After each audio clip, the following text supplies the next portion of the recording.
Good morning and good afternoon to all of you. Thank you very much for all of you to participate in the second RKC MPD's private sector platform event. Welcome to the event on Malaysia's private sector, innovation as a driver to tackle marine plastic debris, marine plastics. My name is Sanori Iwasaki from RKC MPD of ERIA. I'm a moderator of today's event. RKC-MPD was established on October 2019 under the ASEAN +3 framework to promote the regional collaboration for combating marine plastic debris. Private sector platform, which was launched this year, 2021, is an online forum that welcomes companies from the ASEAN +3 region to showcase their business practices that reduce marine plastic pollution. And we are very honored that these RKC-MPD's activities are appreciated at the recent ASEAN +3 Summit statement on October this year.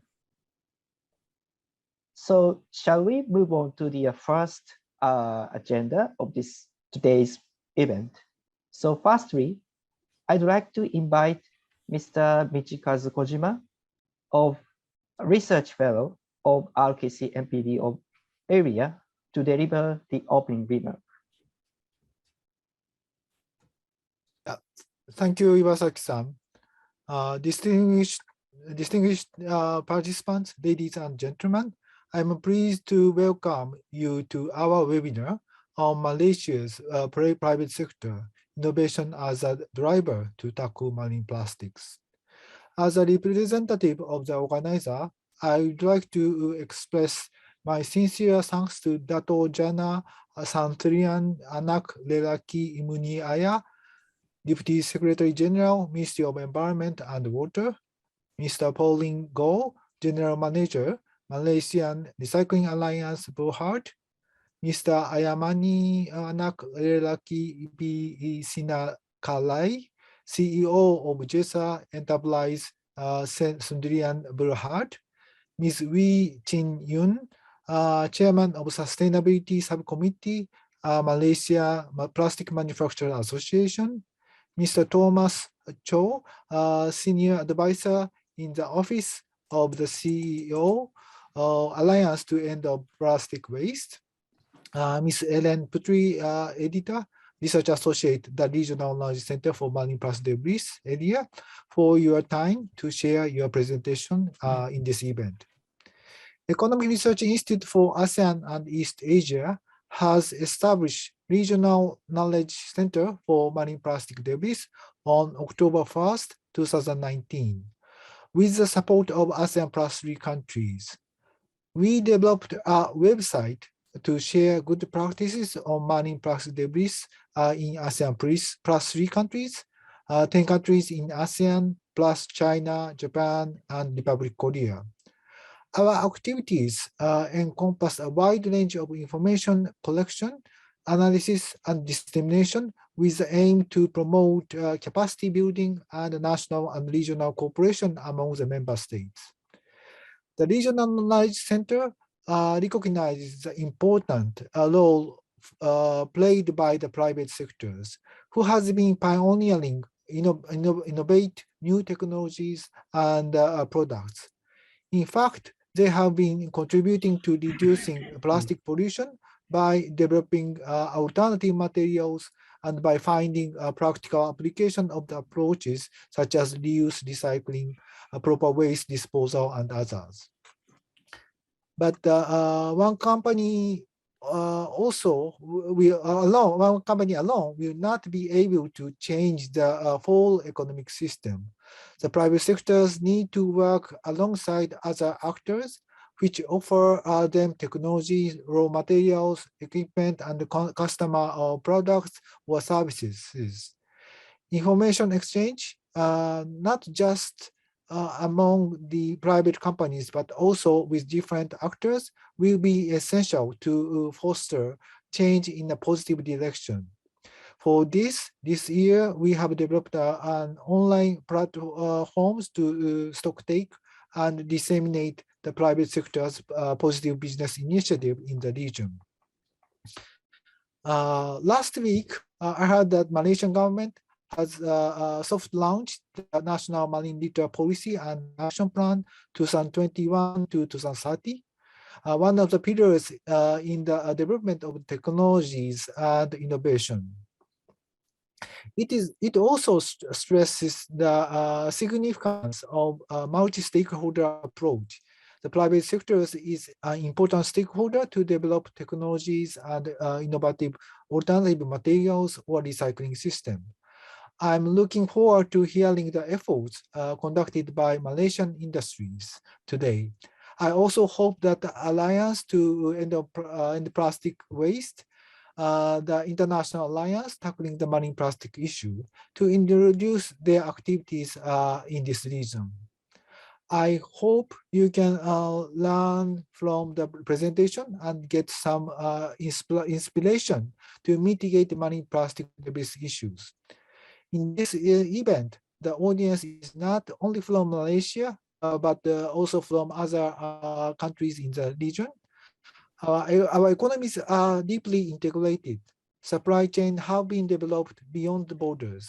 I hope you can learn something from this online event and find some opportunities for future collaboration. Thank you very much. Thank you, Kojima-san, for your opening remarks. And then next, we are very honored to invite Dato' Jana Santilang Muniayam, Deputy Secretary General of Ministry of Environment and Water of Malaysia, to deliver his opening remarks. Thank you and good morning to everybody. Distinguished speakers and guests, ladies and gentlemen. First, I would like to thank Economic Research Institute for ASEAN and East Asia ERIA for organizing today's event. Thank you and welcome to all speakers and guests. As we are aware, the world has been in the COVID-19 pandemic for the past 2 years now, and we are still facing and start adopting to this global health crisis that affects all of us right now. As of now, policymakers across the globe are focusing on protecting public health, stabilizing economies, and helping those whose livelihoods are at stake. The global demand for plastic for packaging is estimated to increase by 40% and 70% in other applications such as medical use. Similar scenarios is also seen in Malaysia due to increase in online businesses, food delivery, and usage of personal protective equipment, PPE, by the public. Such huge increase of usage in an additional burden to current waste management ecosystem and the environment. While lockdowns across the world have given the environment its much needed break from all sort of degradation caused by human activities, the pandemic has exacerbated plastic pollution. And now as the worlds are being adapting to the pandemic, lifting lockdowns and start its back to usual kind of ways, the degradation of the environment is happening again. Marine litter is now a long-term human problem, and there are rising concerns about it worldwide. It just proves the current linear take, make, dispose model is giving more burden to the environment. The waste management ecosystem can no longer cope with the increased production of waste. Introduction of comprehensive policy frameworks for more efficient waste collections and treatment, which in return, this waste goes back into the value chain, as well as incentives for recycling may seem ideal. If you're unable to mitigate and manage marine plastic pollution wisely now, this will become a long-term problem for humans. This clearly shows that the world economies should move further away from the take, make, dispose model, but towards the circular model. Malaysia recognizes marine plastic pollution as a global, transboundary and multidisciplinary issue that necessitates both national and regional collaboration. It is estimated that 11 million tons of plastic waste are entering the oceans every year, and Malaysia contributes around 0.14 to 0.37 million tons to this number. Studies have shown that 80% of marine debris originates on land, with the majority coming from a small number of coastal and riverine cities, which rapid growth economic development are outpacing waste management system. Single-use plastics jeopardizes the environment by destroying habitat, entangling ocean life, facilitating the transport of invasive species across habitats, and depositing in sediments, potentially harming animals and our food chain. Plastic waste leads to environmental pollution primarily as a result of inadequate collection and treatment system, particularly in developing countries. Even in some countries, waste segregation is relatively rare and municipal waste recycling is at minimal. Of all this contributes to plastic waste leakage into the environment and demonstrates that packaged good companies must do something and accept responsibility for their plastics. As plastic waste accumulates at exponential level in the ocean, there is an urgent need for efficient and long-term remediation methods. One solution is to develop and deploy technology that either prevent plastic pollution from entering streams or collect marine and riverine plastic pollution. While government have an important role to play, and efforts are more effective when coupled with private industry action and technological innovation, especially given the global nature of the problem and the extent of stakeholders involved, and call for the investment in emerging technologies in combating marine litter. Industry in the private sector plays a crucial role in combating marine litter with innovation on modes of production and consumption, waste management, and digital approaches. Innovation of production and consumption, waste management, and digital technology by industry and the private sector are critical in addressing marine litter.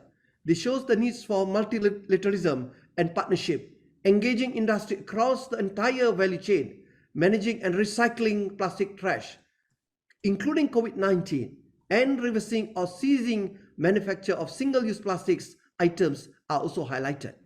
Ladies and gentlemen, Malaysia considers marine litter as a global, transboundary and multidimensional issue that necessitates both integrated national and regional cooperation. Experts believe that 80% of marine debris originates on land, with the bulk arising in a relatively limited number of coastal and riverine urban areas where rapid expansion and economic development are outperforming waste management systems. The need for remedial action on marine plastic pollution in the region is increasing. Given the global character of the issue and the number of parties involved, all efforts to adopt coordinated actions to address this issue will be more effective if done with engagement, involvement, and participation of public and private entities from each economy. Investing in developing technologies to prevent marine plastic waste is encouraged all over the world. Business and companies all over the world have now become a key component in achieving global circularity of plastics.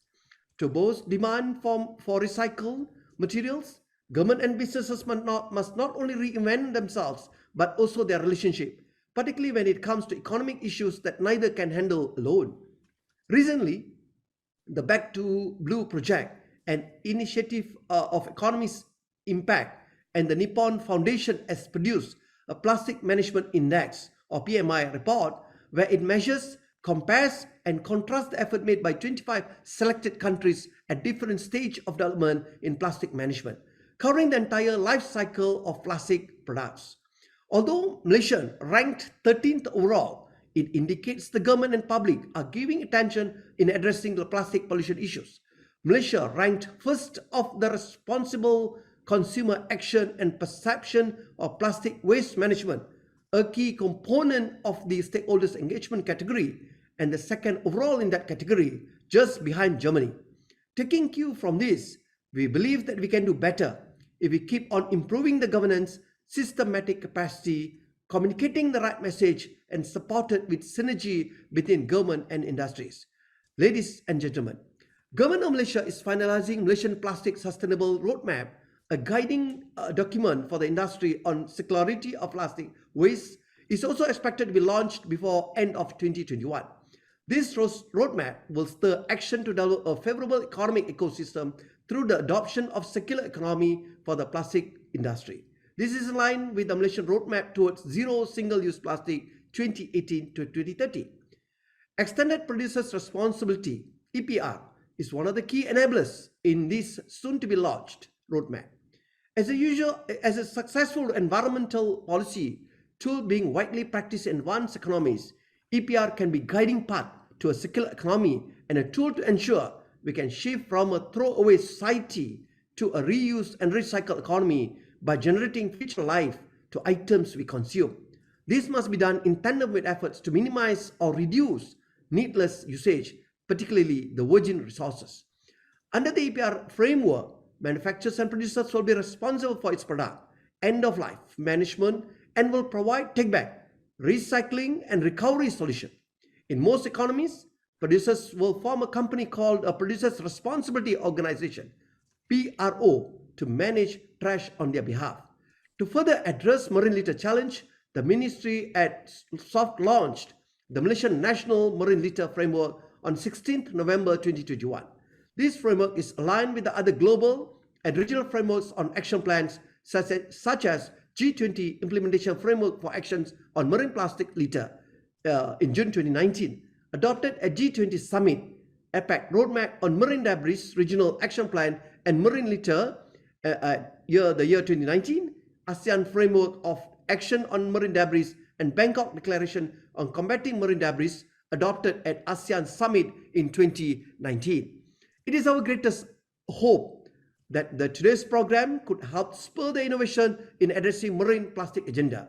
Before I end my remarks, thank you once again to ERIA in complementing Malaysia's journey towards achieving plastic circularity and addressing marine issue pollution. Thank you. Thank you, Dato' Jana, for your very insightful opening remarks. Yeah, that's indicate, Dato' Jana indicate that, you know, the not only for the Malaysian efforts, but also for the global approach and the regional approach as well to combat the marine plastic debris. Thank you very much. Thank you. Okay, so then we will move on to the next agenda, the panel discussion. We are very honored to invite 5 excellent speakers from Malaysian business sector and the policy sector. So firstly, please provide the 5 minutes presentation and then move on to the discussion session. We are very highly appreciate to keep your minutes in 5 minutes presentation. During the panelist presentation, we open the floor to collect the question and comments from the audience. Please type your question at the chat box. So firstly, let me invite the first speaker, Ms. Pauline Goh, General Manager, Malaysian Recycling Alliance, Belhad, Malaysia. Ms. Pauline Goh started her career in the field of global telecommunications industry, where she held multiple leadership positions prior to joining the government investment promotion agency, Invest KL, in 2012. After her noteworthy contribution to the expansion of Invest KL, she was appointed as General Manager at Malaysia in 2021. Malaysia is the first voluntary extended producer responsibility in Malaysia to push for post-consumer packaging waste recycling in Malaysia for the fast-moving consumer goods sector. So, Ms. Goh, the floor is yours. Please make your presentation. Good morning, everyone. And thank you so much, ERIA, for inviting Maria to this session. And without any further ado, let me introduce Maria. So Maria stands for Malaysian Recycling Alliance, Berhad. If you go to the next slide. We are a voluntary industry-driven EPR, extended producer responsibility, like what you have heard from Dato' Jana just now about the importance of EPR in Malaysia. And we hope, to use this platform to tackle the post-consumer packaging waste in Malaysia. So, we hope to work with the whole industry and the whole value chain to tackle this issue. So, starting from the consumers, and we really want to promote separation at source, where they can actually segregate their waste so that, we can collect back cleaned packaging to be recycled, right? And we also hope to collaborate, with the waste collector to collect back all this household post-consumer packaging waste, and also the recyclers, and definitely, right, our government, mainly CASA, which is the Ministry of Environment and Water, and also KPKD, which is our Ministry of Housing and Local Government. Next. So Maria is founded by all these 10 companies, 10 FMCG companies in 2019. They saw, the importance of EPR, and they have also done, this initiative in Europe mainly, and, 3 of the countries in APAC, which is Taiwan, Japan, and also Korea. So the 10 founding members are Coca-Cola, Colgate-Palmolive, Dutch Lady, Etika, F&N, Mondelez, Nestle, Tetra Pak, Spritzer, and Unilever. So definitely we are not going to stop at 10. We hope to attract more FMCG companies to join our journey. Next. So what is our objective? So first, Maria, we were only incorporated on the 4th of January this year. And our main goal is to achieve 25% collection for recycling of all our members' footprint by 2025. Yeah, so this will be our target. And number 2, we hope to maximize the use of the recycled and renewable materials to avoid all this post-consumer packaging material leaking to our rivers and the ocean, and of course, our environment. Next. So we are going to carry out these activities to achieve our goal. So, for the 4 activities that we hope to carry out are SEPA, Consumer Education and Public Awareness, together in tandem with collection activities, sorting and recycling activities. So in Malaysia, we have 3 legal framework in terms of waste collection. So the first legal framework is Act 672. So we are quite, blessed in that way that, segregation at source is not something new in Malaysia, right? This has been launched in 2015, where the Act 672 has adopted this act, right? So the 7 states from the top, you can see that is Perlis, Kedah, Pahang, Federal Territory, Negeri Sembilan, Melaka, and also Johor. So, and the non-act state in Penang, Sela, Malaysia, there are 5 of them.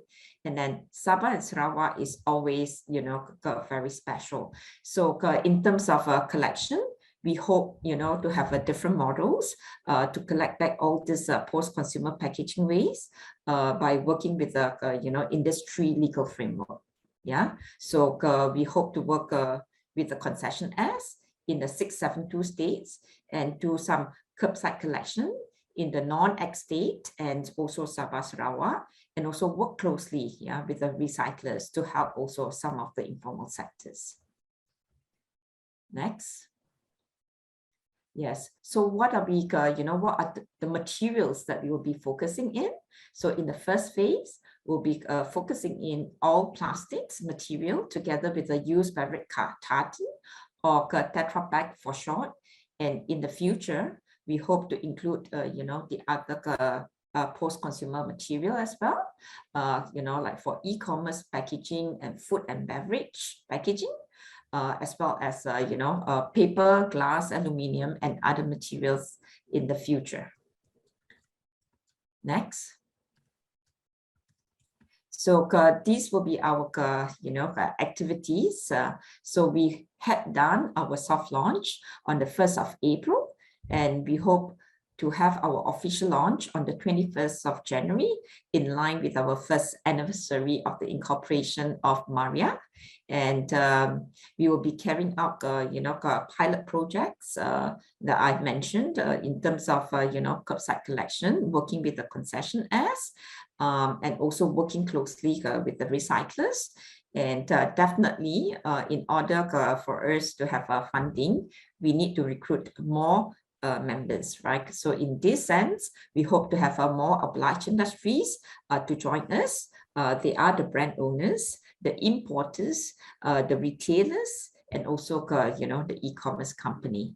And definitely, SAS is critical for the success, to collect back cleaned, post-consumer packaging waste. So we'll be definitely doing, a lot on consumer education and public awareness, or SEPA, right? So, we hope to scale up all these activities and achieve our goal by 2025. All right, so please come and join us in our journey. Thank you so much. Thank you so much, Ms. Go, for your presentation. And then let's move on to the next speaker, Mr. Ayamani Sinakarai, CEO of Jessa Enterprise Sendirian Berhad, the manufacturer of the brand Father Leaf. Mr. Ayamani is the CEO of Jessa Enterprise Sendirian Berhad, a family-run SME in Malaysia. His entrepreneurial challenge as an environmentally conscious business owner had started more than a decade ago, when he was engaging in the community cleanups work in Petaling Jaya. Shocked by the amount of plastic waste, he felt a strong need to address the plastic waste issue from its raw material. Pushed by this idea in 2006, he had started exploring the possibility to turn palm tree leaves, which are abundant in the country, into biodegradable plates and bowls. After many trials and errors, and having invested in his own idea, he finally established the Father Leaf brand in 2012, of which he is a proud owner. He's now working with his daughter to continue his green business. So may I invite Mr. Ayamani to make your presentation. Hello, good morning. We started this company, Jessa Enterprise. Actually, it's a long way journey before I start this company. I was involved with the MBPJ, with the community development side, more towards with the community. That means I was a Rukun Tetangga chairman, and I try to do a lot of gotong. We call it gotong royong in Malaysia. That is more towards housing area cleanliness. So during the process, we noticed that a lot of rubbish, which is plastics, and also the styrofoams around in the ground, and we could not. We see that it's really a massacre to the eye of us. So then I was thinking how to overcome or how to solve this or reduce this problem. Then, around my housing area, we have a lot of these palm trees, which you can see in the background. So, and during my young days, my grandmother used to make food packaging material towards earthing. Okay, now this is the palm trees which we used to make this raw material from these leaves, dry leaves, where the farmers will collect. And see, our method is we don't cut any green leaves. We only collect those leaves dry, which drop from the tree, and then we collect. Actually, our concept is don't harm anything towards the environment. Okay, next. Okay, with our journey, I have visited a lot of places in Malaysia, even up to the Orang Asli, as well as to the kampong folks, where we can find these trees grown vastly. And I've noticed that in Rompin area, that's where Orang Asli does grow these, because they like to eat a lot of the areca beetle nuts. And also then I visited to Kedah. Kedah, we call it a Batu Kurau. Batu Kurau is a big area, and they grow here these palm trees. Well, before I do for the research, I checked that we have actually in Malaysia we have about 2,000 over species of these palm leaves, palm trees. But then specifically, I tried to collect these palm leaf that we call it kachu, which is suitable to form this material to make this product. And from there, I started to do my research from the back of my house. I did the mold my own because I am an engineering guy, and I did the mold and I do a lot of research by forming these plates and how to form this product. Next. Okay. See, this is the dinnerware that we call it the areca kachu.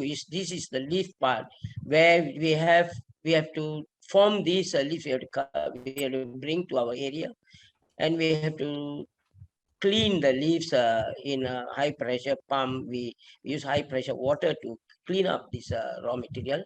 Then when the material is clean, and we have to dry it little bit to the hot sun, then we have to come to a moisture contents. We reduce the moisture content then to form the material into a product. Please, next please. Okay, how does it made? You see, we have so many process gone through, as I told you, when we do the collection, and after the collection, and then we have to bring to our factory, or we do this cleaning up of the leaves. So heating process, we use the mold and heat process to form the shape. So we have to cut the leaves into the size of the mold, we specifically, and then we does form this product.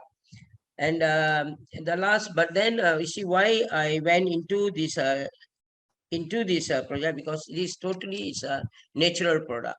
We don't use any kind of chemical or any kind of things to just to biodegrade in the soil. It is actually naturally biodegradable into the soil. That's why we put Escola leaf as a product which leaves no print to the soil and to the sea. Next, please. Okay, specialty of the fallen leaf natural dinnerware. You see, we in a closed loop. Actually, we do the manufacturing, we complete, and then after dining, disposable, and it naturally compose, and then the resource is become a renewable resource and come back to again for the manufacturing as the leaf. And it's a loop. It's a simple closed loop system, and I think why we started is because the thing is we can use in the oven. We can also use in naturally serving food. We can also use for for decorative kind of thing. And the good thing about this, every leaf has its own color because it's very natural, and it can form to the shape what we made the mold to what the shape we want. And it is totally chemical free. There is no chemical to it, and it's a microwave and oven safe too, and it is a natural renewable raw material, and we can use hot water or cold water into this product, and it doesn't give anything. And then the plate color is natural, and it is a lot of pattern involved, so it's more a unique product to be used as a product. Next, please. Okay, we have a lot of promotional things. In fact, you can see into the picture like Sky promoted a product, Cosmo, Astro, even sustainable tableware. We did a lot of thing, and I think Malaysian media, they have given a lot of highlights onto our product, and we got very access to do the promotion and all the while the Malaysian government was giving a lot of support to us on this. And next, please. And then you can also see that we have promotional things like even the Master Chef from Australia. He have also promoted. We have been, and then we were doing a lot of promotion. Even Singapore government have given us a status to promote our thing in sales in Singapore. And we also Matrate HKDC And you can see the internationally, they're all supporting on this product, and we have been well promoted by internationally. Next, please. Okay, to create a sustainable, we actually, the government have given us a grant to actually Malaysian Technology Development Grant, we call it an MTDC. They have given us a grant to even to develop the machine R&D, to start with the R&D and develop the machine. So when I was doing from the back of the house, and then I started to create a small factory, and from there, when I created, then they was a bit impressed with the whole project. They came in to help us and to get this started into a bigger scale. And we had also a lot of support from FRIM, Malaysian Forest Reserve of Institute of Malaysia, and Kraft Tangan Matrade, my IPO, that is for the registration of the trade of the trademark, and also the SME Corp, and also CRIM. They have given us a support on on the product development side. Okay, the other side, I can also stress that strategic marketing arms, actually we have also Matrade have given us a lot of support by promoting to the international organization, like all the embassies, and they send us our pamphlets to the international embassies. And also they have also done a good thing, like we had in Amsterdam, when we went there, they promote a product in a very high scale, and we had a lot of feedback from Europe countries. And Lazada also, we are also in the Lazada to launch a product. They also in Alibaba, and everybody is also, Alibaba and Shopee also promoting our product to the market. And I think we have also the okay, now the eco label side we are still pending, because what happened is they always use Serim is trying to use the Japanese standard to do the promotion on the plastic content, but then this is a natural product, which that kind of test, I think it is not it is not standardized into this product, because it's naturally dissolved. But they use the 180 days test, which is, I mean, maybe some lipstick is a bit thicker thicker in thickness. It might take a bit of time to dissolve in the soil. So that's where they are still pending. We could not give us the certificate there. And then because of Sirim, we also have to wait for my hijau mark and all this. Then the whole system in Malaysia is, if we get the Sirim, and then only we can go further to all the other certification go online. So we have spent some money, but we are still pending from their outlook. So I'm sorry. Okay, Please scroll. Yeah, your presentation. Sorry. Okay. We have developed, actually. You see, what happened is, when it comes to the marketing side, we thought we just only do just one size of the plates, which is not reasonable. So we have started about 27 types, which is accommodating. Not only that, we don't have the wastage of the leaves. Sometimes we cut a bigger piece of the leaves, then we have a smaller size. When we have a smaller size, we can do also a small size of sizes of plates, where we can utilize that for so many various type of usage. That's why we started about 28 types of products of the dinnerware and all this. I think we have done our best, but we are still waiting to promote in a bigger scale. But we need a lot of funders to come forward to give us the support to make this. Because when I started this with the KEDA Association, we started from the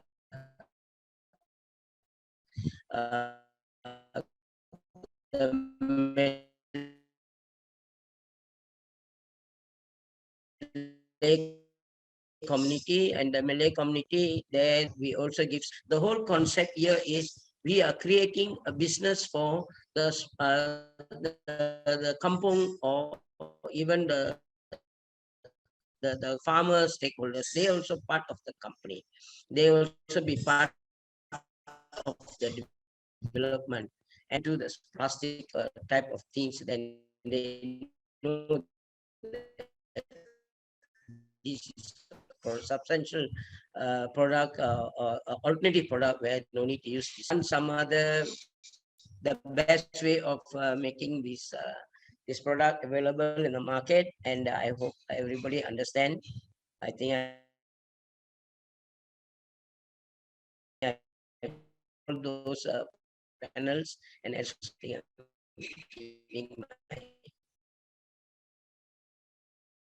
my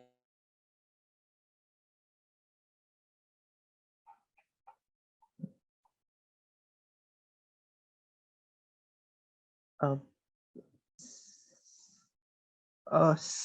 okay. Sorry, the connection is a little bit bad, but yeah, thank you very much, Mr. Ayamani, for your presentation. And yeah, let me say I'm sorry that I say that you know I talked to you all of your audience to put your question at the chat box first, but I'm very sorry that you're confusing that. Please put your question at the Q&A column, not the chat box. Yeah, thank you very much for your cooperation. And then move on to the next speaker, Ms. Wee Chin Yoon, Chairman of Sustainability Subcommittee, Malaysian Plastic Manufacturer Association, MPMA. Wee Chin Yoon is the treasurer of MPMA and the chairman of MPMA's Sustainability Subcommittee. She is also the managing director of John Wan Plastic. She holds a Bachelor of Economics from York University, Canada. Chin Yoon is a strong advocate on plastic and its sustainability and has spoken on numerous prestigious platforms. With more than 30 years of working experience in the flexible packaging industry, she has supported her company and customers through various packaging evolution. So, Ms. Wee Chin Yoon, the floor is yours. Thank you, Iwasaki-san. And thank you, ERIA, for inviting Malaysian Plastics Manufacturer Association to this platform. Right. Today, I will present to you a glimpse of what the Malaysian plastics manufacturer do and their contribution as an innovator to tackle marine plastics. Next, please. Malaysian Plastics Manufacturers Association, better known as MPMA, we are the official voice of the Malaysian plastics industries, and we represent members and the industry with government interaction, and we spearhead the plastic industry's growth. It is established in 1967, and we have 700 members across the whole Malaysia. The 700 members represent 60% of the total plastics manufacturers in Malaysia, and these 700 members produce 80% of the country's total production of plastics products. Next, please. Among the activities that MPMA has done for the members to empower our member with knowledge and technology for their continuous improvement and growth in their business. For example, the Plastic Month, which is currently ongoing, to discuss the topics which are pertinent to our future. And then for example, we collaborate with the Malaysian Human Resource Development Fund to establish an industrial skills framework. And researchers in higher education, we collaborate with them to come up with a white paper for an advanced plastics recycling industry in Malaysia. Next, please. So every one of us is very familiar with the Ellen MacArthur Foundation and the new plastics economy. So the new plastics economy has three focal points. One is to eliminate the plastics that we don't need. Two is to innovate. For all the plastics that we need, we have to either, from now onwards, make it recyclable, reusable, or compostable. So, and the third will be circulate all the plastics items that we have used and divert them from being thrown away in the landfill and possibly become marine debris. So in these three focal points, MPMA look within ourselves and look at where we can control and we can contribute. And when we look at each of these focal points, we see ourselves in the innovate column. As a plastic producer, we have to make sure that we advocate our customers to produce products and pack with plastics that comply with the three aspirations, which is either it is compostable or reusable or recyclable. So the following slides, I'm trying to demonstrate to you what our members have done in these three areas. Next, please. Next, please. The first public listed company, for example, Dabuchi Berhad, they are very much into producing flexible packaging for fast-moving consumer goods, food and non-food. So currently, these laminated products are all non-recyclable. And we have to change that to a recyclable by using single material, but still giving the sort of barrier that is needed. Next, please. Dongguan, for example, Dongguan Industries, they are in the stretch film. So here they have added the post-consumer waste into the stretch film, but still maintaining the good stretch and the quality. So it's a 30% addition of post-consumer waste.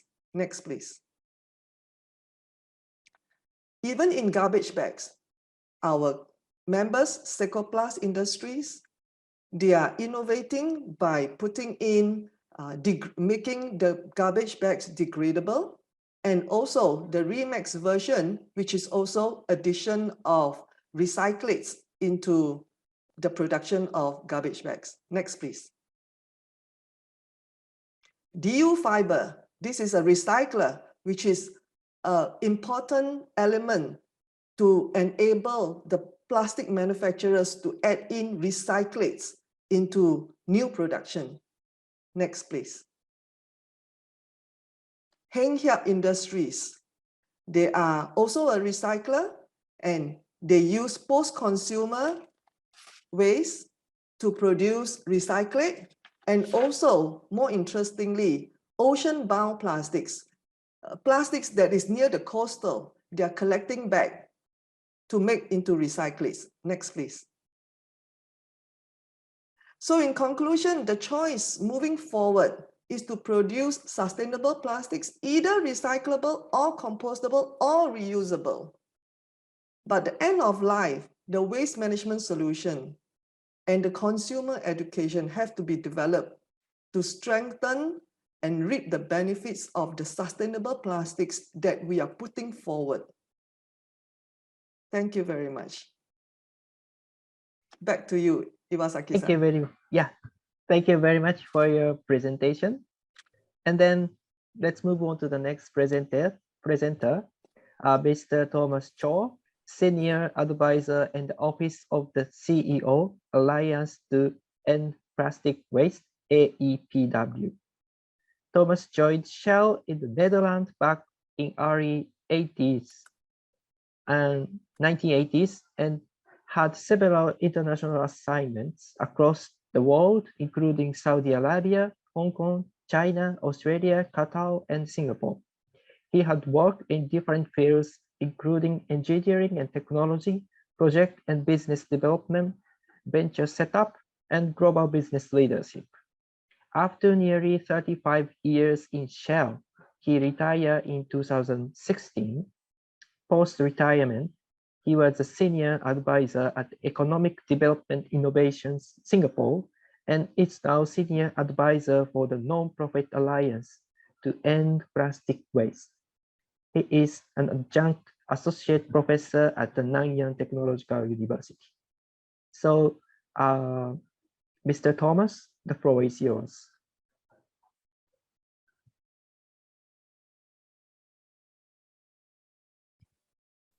Thank you very much, Iwasaki-san. First of all, thank you very much for this invitation to speak to all of you.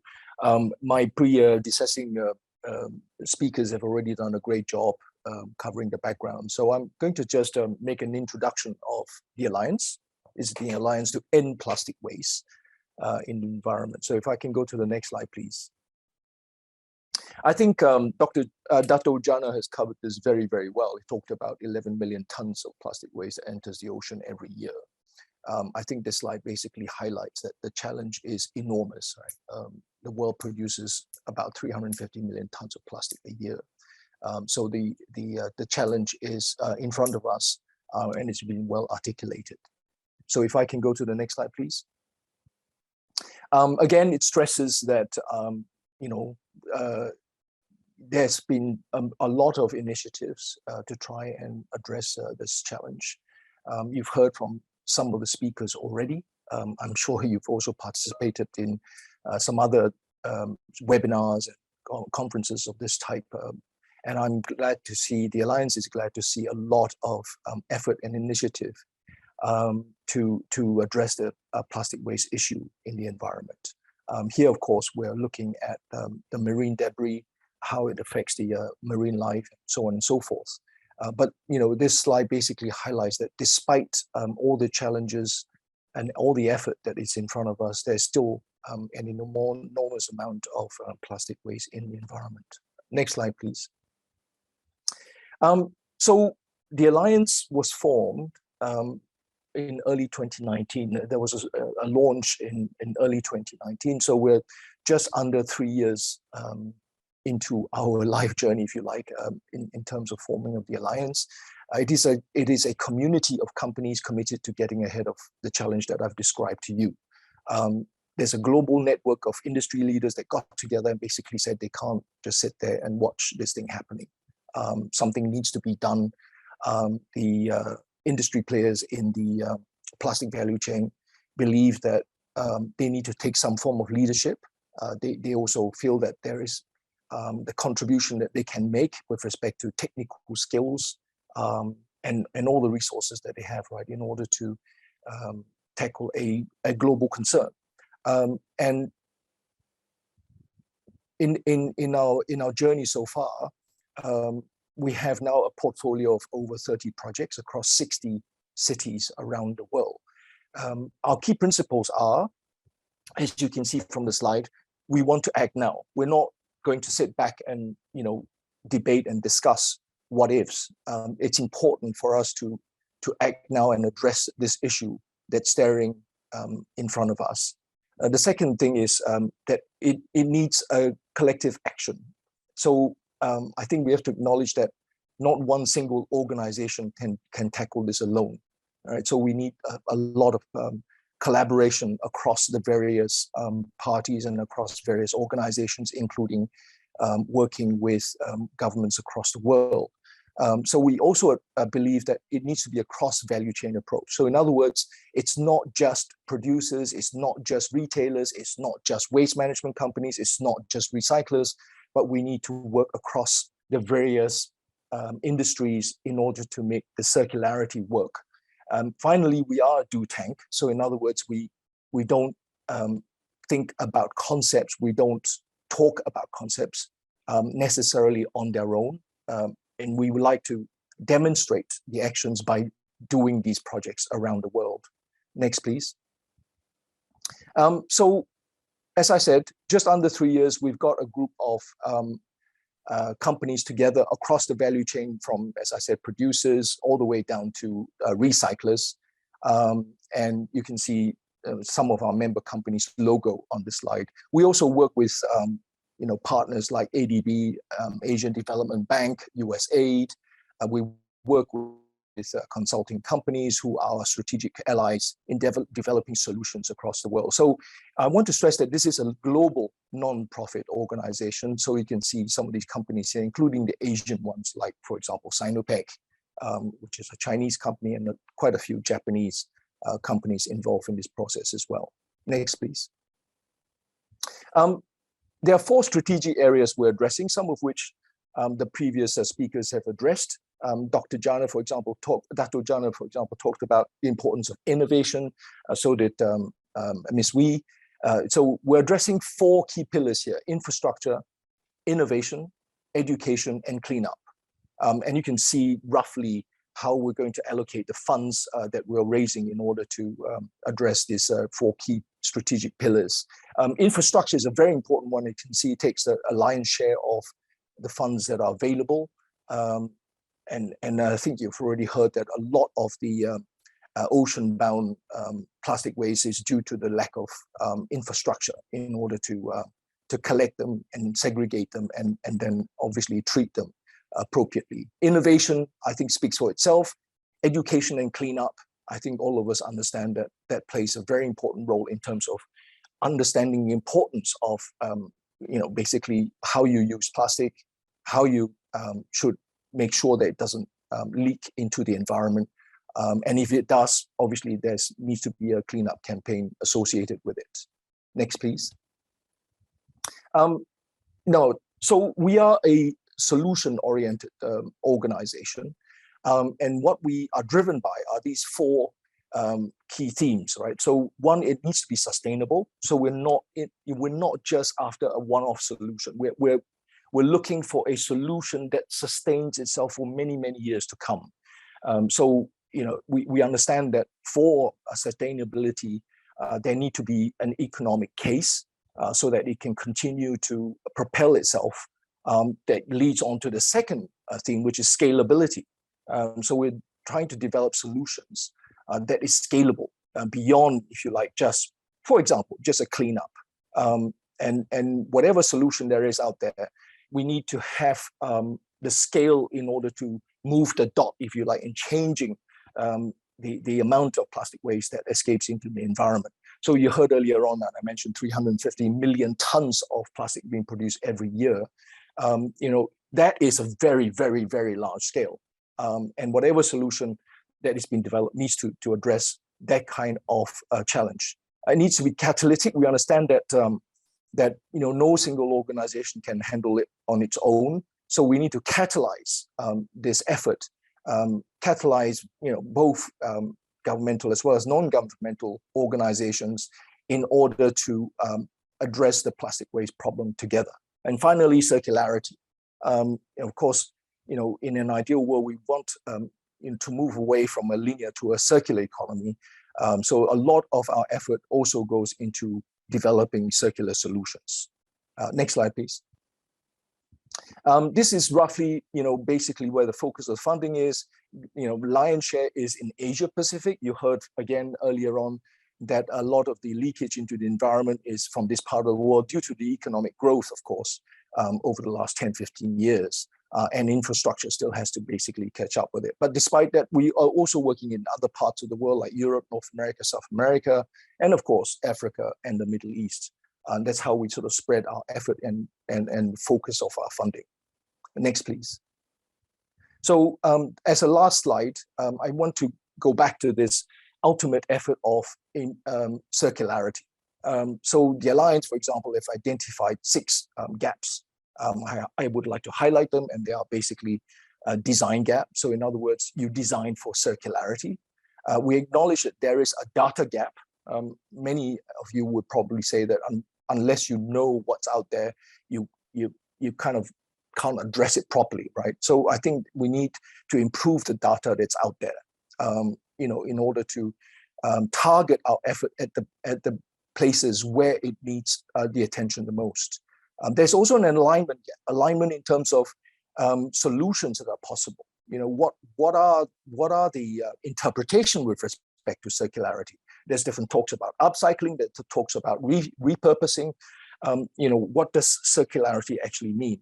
So in terms of alignment, I think we need to agree that in terms of the alignment of the effort that we're doing. There's a quantity gap. We talked about basically mismanaged waste that's out there.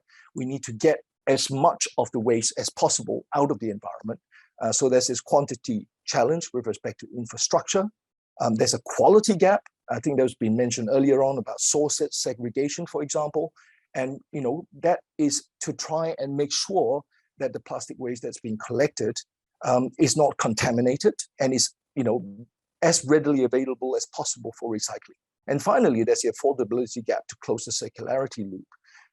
Technology's been developed. It obviously at the early stage of development, there's a challenge from an economics point of view, but this is in the gap that the Alliance and other partners are working together to try and close. So with that, I'll hand it back to you, Iwasaki-san. Thank you very much, Mr. Choa, for your presentation. Last but not least, may I invite Ms. Ellen Putri Edita, Research Associate at the Regional Knowledge Center for Marine Plastic Debris, RKC MPD of ERIA, to present your presentation. Thank you.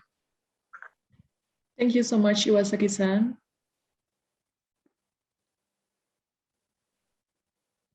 So, good morning, everyone. So I'm Ellen Putri Edita. I'm working as a research associate at the Regional Knowledge Center for Marine Plastic Debris.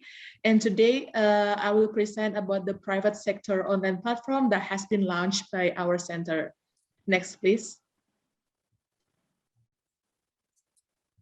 So before going further into my presentation, I would like to introduce our center, the Regional Knowledge Center for Marine Plastic Debris. So the center is a branch under the Research Department of ERIA, and it was established in 2019 in order to support ASEAN Plus 3 countries to tackle marine plastic debris. In running our program, we have several goals to create regional network and awareness raising, to promote innovative action, and also facilitate national and regional cooperation. So far, we've been working with so many parties out there, such as the governments, research institutes, academia, international organizations, NGOs, and also private sectors. Next, please. Regarding the private sector, as I said in my introduction, we just launched an online platform for private sector. The name of the online platform is the Private Sector Initiatives to Reduce Plastic Waste and Marine Plastic Debris. The online platform aims to highlight and promote private companies that contribute to the reduction of plastic waste and eventually marine plastic in this region. The objective of the platform is to collect and share private companies' positive business activities. And also we would like to acknowledge and recognize that the private sector is an important stakeholder to reach circular economy.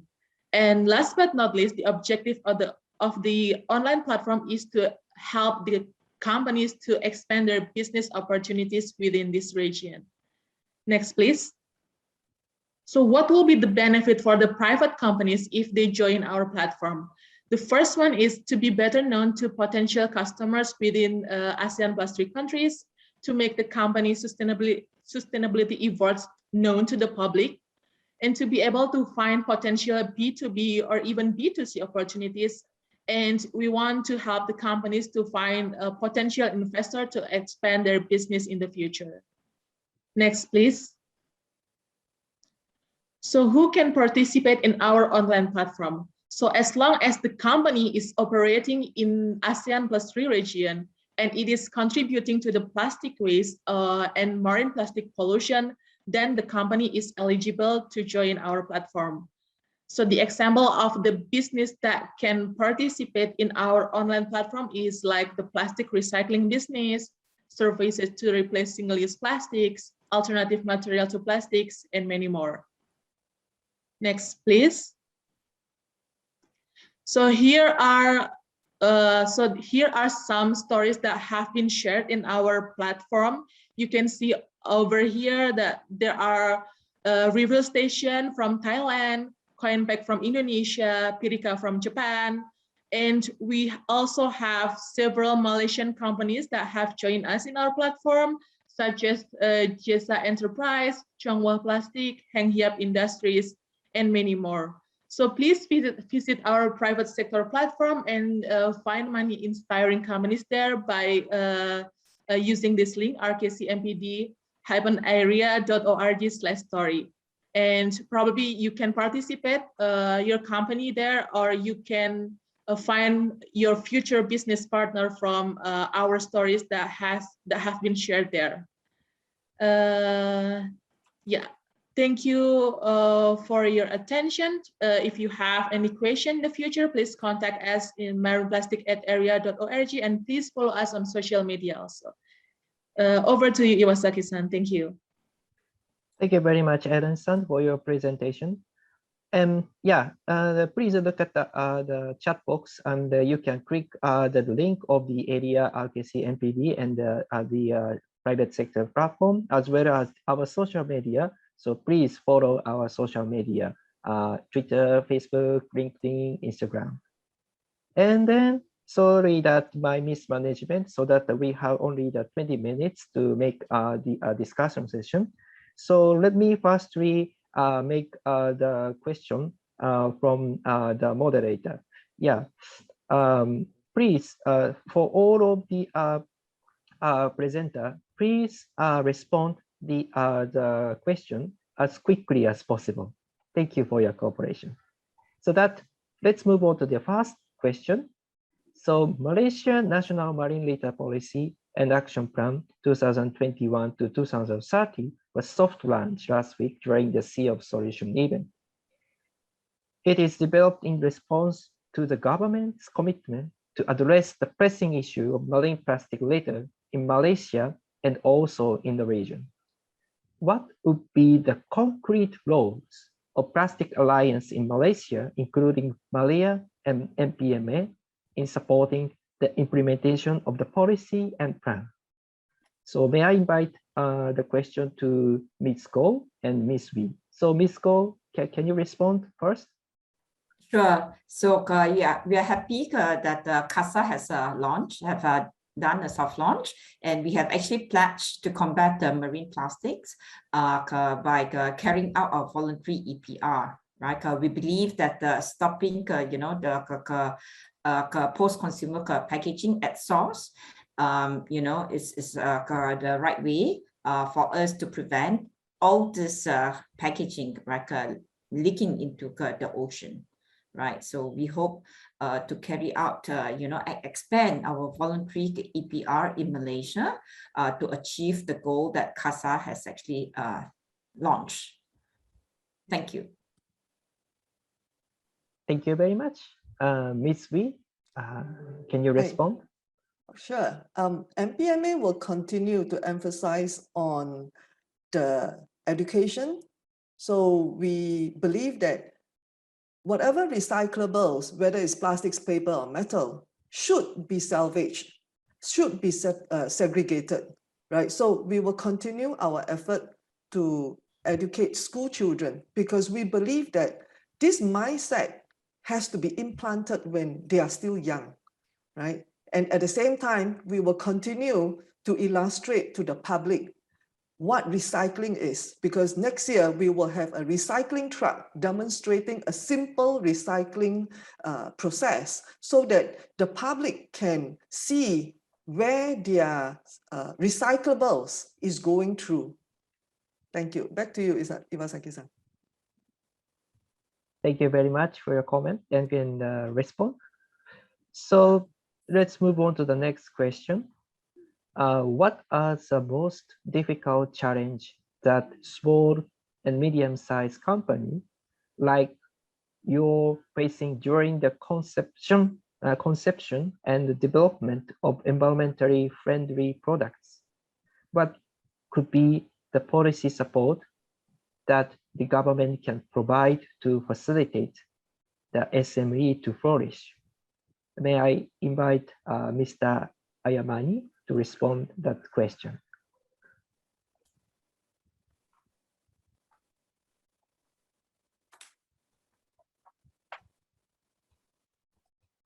Sorry. Okay. The challenges we face, actually, we acquired the grant for the machine building that from the government, that is from MTDC, and also we have to put a lot of effort to get from the day like 2006 up to the 2006 to 2016 when I developed this factory. We have went through a lot of process, like, I personally have to visit all the villages and talk to these people. I mean, like the Aborigines, we call it here Orang Asli, and then also to the Orang Kampungs, where I have to travel on my own to go look for these kind of plants. That is the palm, the Areca Kachu plants. And that sort of also we got from the government, like FREEM also did some of the part of the help. And from here onwards, then how to develop the factory, we had a lot of challenges in the sense that we have to raise a lot of fund on our own to kickstart the project. So the kickstart project of 2000 almost 2006 or 2008 up to the 2014 to 15, we have to spend our own money to develop this project. But then from the small scale, then to become a medium scale, when we approached, we was funded by the MTDC and all this. And from there, how to develop further? So we have to do our own development of selling. Selling is the most difficult part we have faced, and the thing is we have to approach a lot of supermarket. We have to put a lot of here and there for shows and all that, road shows, and we have to spend a lot of money into all these development side of the promotional. And then even then when it comes to our product to display like supermarket, they always they put the product along with the plastic product, which is not tally with the concept, because ours is a natural and natural product, and it is 100% natural. It's nothing with the plastic. But then this kind of promotion, we have faced a lot of challenges to all the supermarkets, and also the promotional kind of things. But then the other side of the chefs and a lot of schools and a lot of shows they always give highlights to our product, and even the media and all that. But then comes to the display of selling to the end user, it is where we always have the challenges to meet the end users, because the middleman or the end user is willing to buy, but then the middleman is not giving us sometimes the kind of platform for us to sell, to push the product in further, because they're always trying to put this along with our plastic product to push our product to sell, which we find is really a challenging today. The other constraint we also have is the material constraint, because a lot of material we have to collect from elsewhere, from far away, and the logistic part of bringing the material to our factory, and we have to produce it will become a little bit costly. And even I've been to Indonesia, I've been to Jambi, from there I went to Tunggal. I visited a lot of kampungs there. I even developed my own collection places there to collect, and I also buy from Indonesia. But then I was thinking the other way around. If we can get those kind of, like organization who can come forward to support that community to earn a living, plus also we can develop into this manufacturing sort of project, along where we can collect easy access to the raw material, where the cost we can reduce much lower, and then it will be very easy available to the market there. The customers and users, they know that the price is reasonable to the biodegradable products. We can come to the price of that.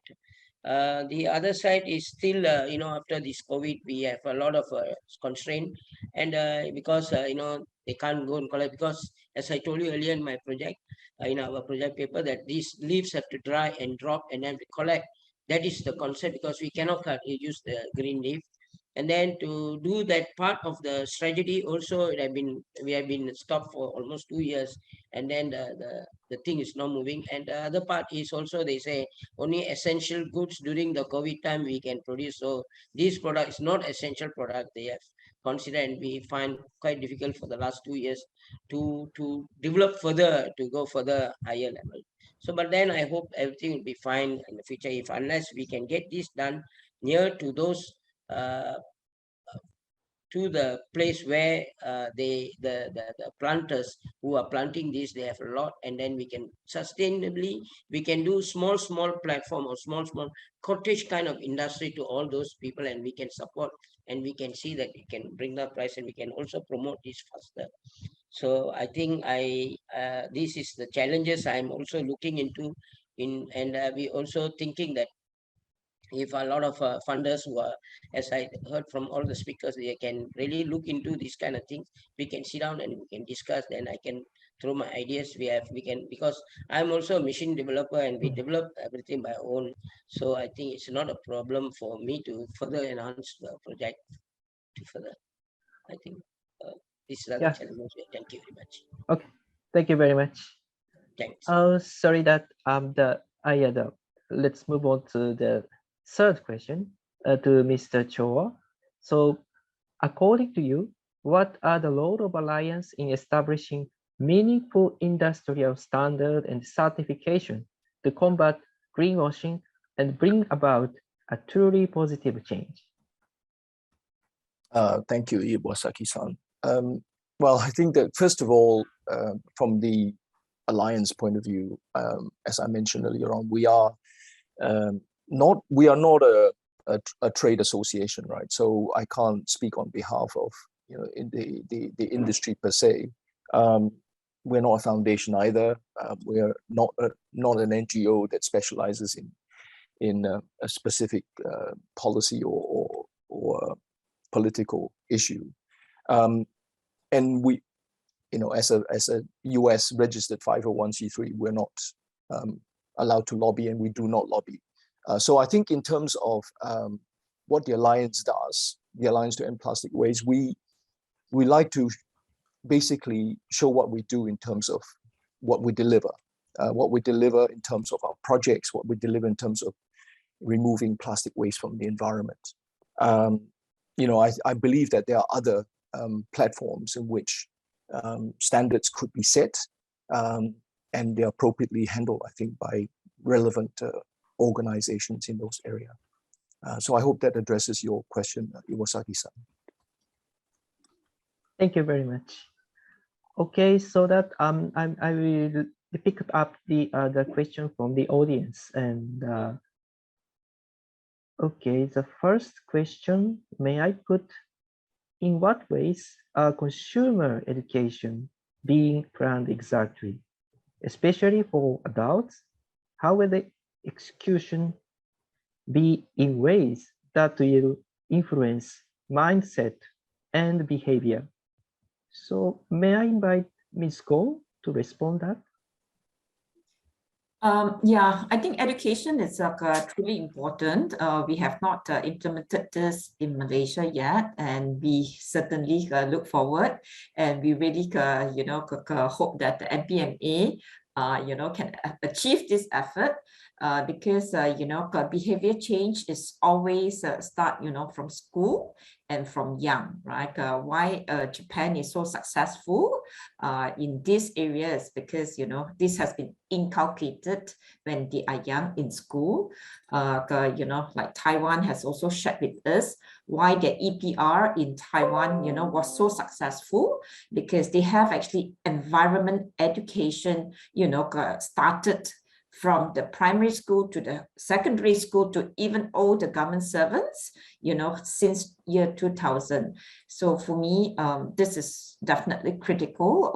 Maria, we have not engaged Ministry of Education yet, but definitely, this is, one of the things that we need to do, and we hope to, collaborate on this part closely with NPMA, Ms. Wee's organization. Thank you. Back to you, Iwasaki-san. Yeah, thank you very much for your quick question, comments and response. So may I pick up the next question? In a closed loop system or circular models, how do you ensure that there is no leakages? Such as, how do you ensure that after disposal, these products are composted or recycled? So may I invite Ms. Wee to respond that question? Sure. Thank you, Iwasaki-san. In a closed loop environment, I always feel that that is what we call the last mile. After we as consumer has consumed and when we dispose, so the first thing is like everyone in the panelists today have mentioned, the separation at source. So it's we as consumer to do this last action. We separate it, we salvage it, and then we have the waste collector. So this is in Malaysia, for example, we need a developed waste management system or infrastructure to be able to collect whatever that's separated and then move that to a recycling facility.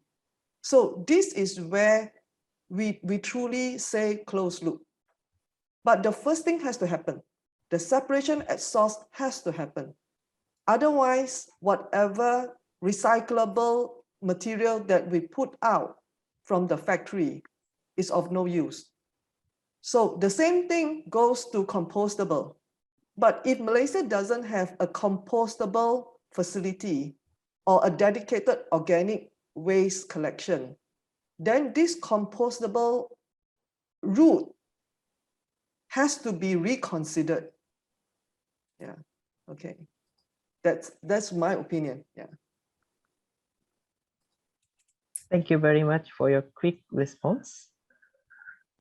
Okay, so maybe we can take one or two questions more. Okay. So yeah, okay, I will choose that the retailers and MICE facilities should be encouraged, compelled to use products which are eco-friendly. So anyone who can respond that question? So I think that's a very broad question. So can you raise your hand, the panelists, if you can respond?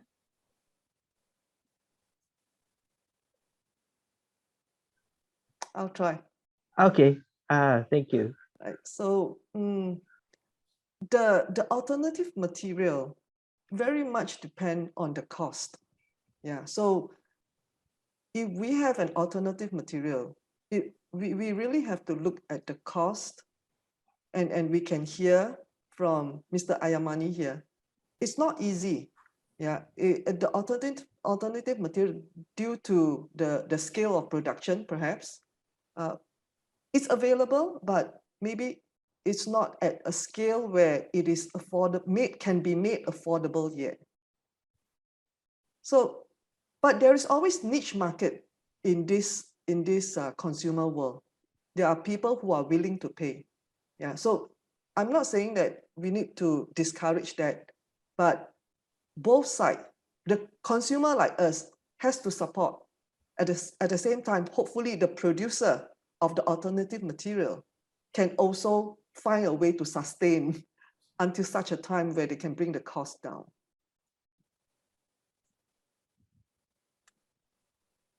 Thank you very much for your. Can I say something? Yeah, please. Okay.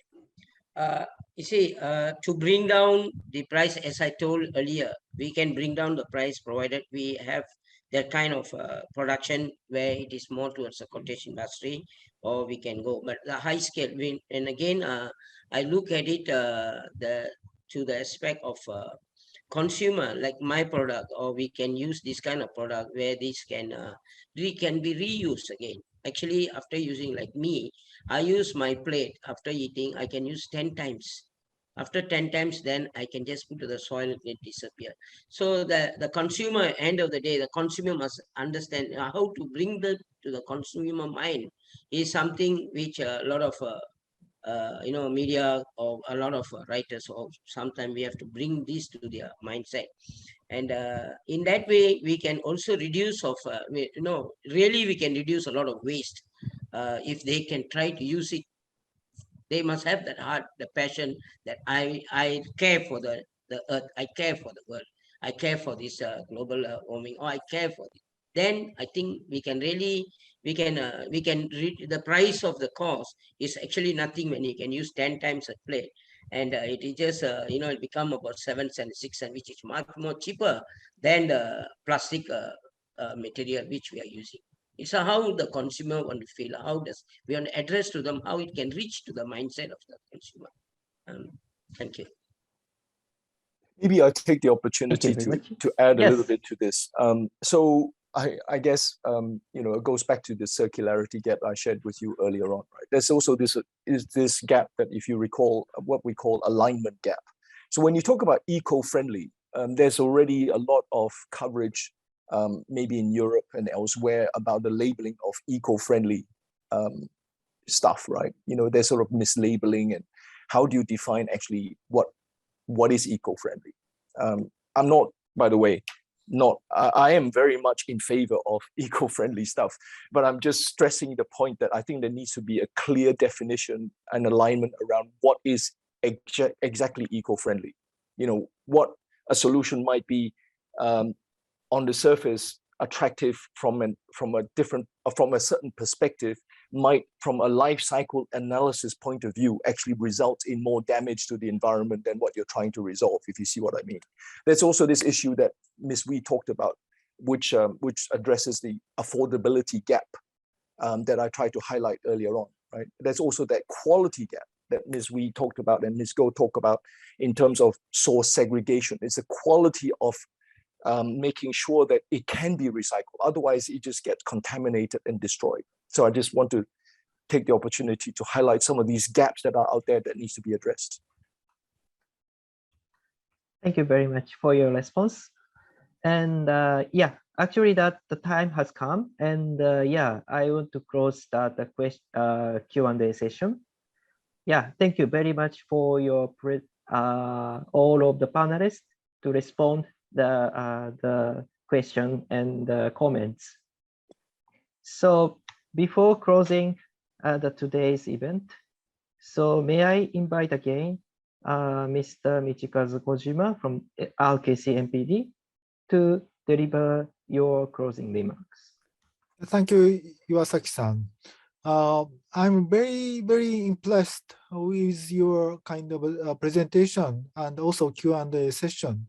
Yeah, I learned various kind of the efforts going on in Malaysia, especially creating a kind of voluntary EPR mechanism, and also falla leaf, kind of alternative to the plastics. And also, I saw a kind of film. I'm impressed about the film-to-film recycling and alternative to multi-layer packaging, and also some kind of funding opportunity, the support by the AEPW. So I'm very, very impressed about your presentation, and also, yeah, I think there are some, the participants in Malaysia and other countries learn something from your presentation. And I hope this event can stimulate private sector's kind of initiatives to tackle marine plastic waste issue. Yeah, thank you very much for your support, and also thank you very much for your presentation. Yeah, thank you. Thank you, Kojima-san, for your closing remarks. So before the end, I'd like to announce two things. The one is that I just put on the link of the form, the chat box. We are very, very appreciated to respond the after event questionnaire survey. Thank you very much for your cooperation. And then I'd like to also announce that this is the second time PSP, Private Sector Platform event. So we will keep going to the third event and the fourth event and so on. So that please lively participate the next event, which will focus on the other countries of the ASEAN member state. So thank you very much for all of you to participate this second private sector platform event focusing on the Malaysian business sector. Thank you very much, everyone. I want to close today's meeting. And Thank you, ERIA. Thank you, everyone. Yes, thank Thanks. you, everyone. Yeah, Thanks, everyone. Thank see you. Thanks, Bye-bye. Kopimasa. Yeah, thank you. Bye. See you again, Pauline. Yeah. Bye.